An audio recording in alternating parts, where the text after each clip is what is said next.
भक्ति में रुचि रखने वाले तथा अध्यात्म से आस्था रखने वाले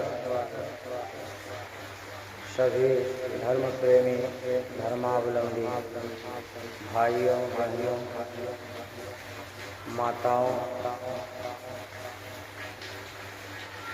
तथा सज्जन वृंद को मेरा प्रणाम।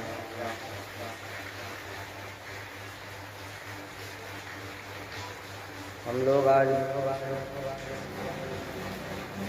विनय पत्रिका के पदों को देखने वाले हैं। विनय पत्रिका में तुलसीदास जी ने भक्ति की महिमा का बखान करते हुए कहा है, हम उसी को आज सुनेंगे। विनय पत्रिका के माध्यम से तुलसीदास जी कहते हैं, ऐसी मूढ़ता या मन की परिहरि राम भगति सुर सरिता। तुलसीदास जी कहते हैं, ऐसी मूढ़ता या मन की कि इस मन की मूर्खता को देखो, मूढ़ता को देखो। यह मूर्खता ही है, तो मूर्खता ही तो है। परिहरि राम भगति सुर सरिता। प्रभु नदी के समान है, देव नदी के समान है।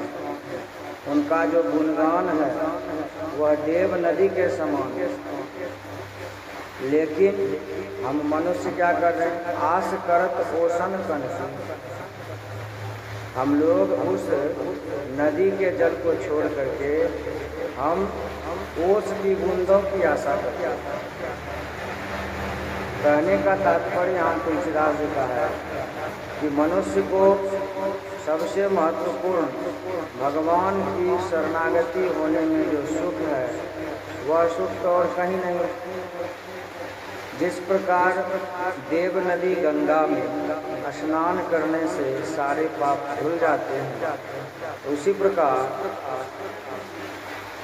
भगवान के नाम कीर्तन में, भगवान के स्मरण में, गुणानुवाद में वह ताकत है कि उसमें व्यक्ति के पाप धुल जाते हैं, उसका हृदय परिवर्तन हो जाता है।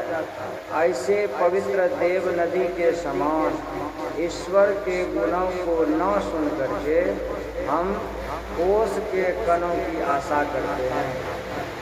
अर्थात कहने का मतलब है, ओस का कण कहने से तात्पर्य है कि इस संसार के क्षणिक सुखों की आशा करते हैं।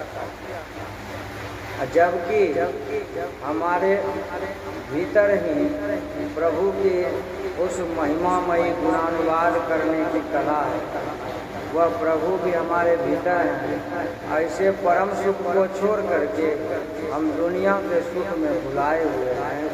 इसलिए यह प्रभु का नाम दुनिया में पावन है, पवित्र है और देव नदी गंगा के समान यह मनुष्यों को पवित्र करने वाला है। लेकिन हम लोग समझते नहीं हैं और दुनिया के थोड़े थोड़े सुखों में, क्षणिक सुखों में अपना बेशकीमती जीवन बर्बाद करते हैं।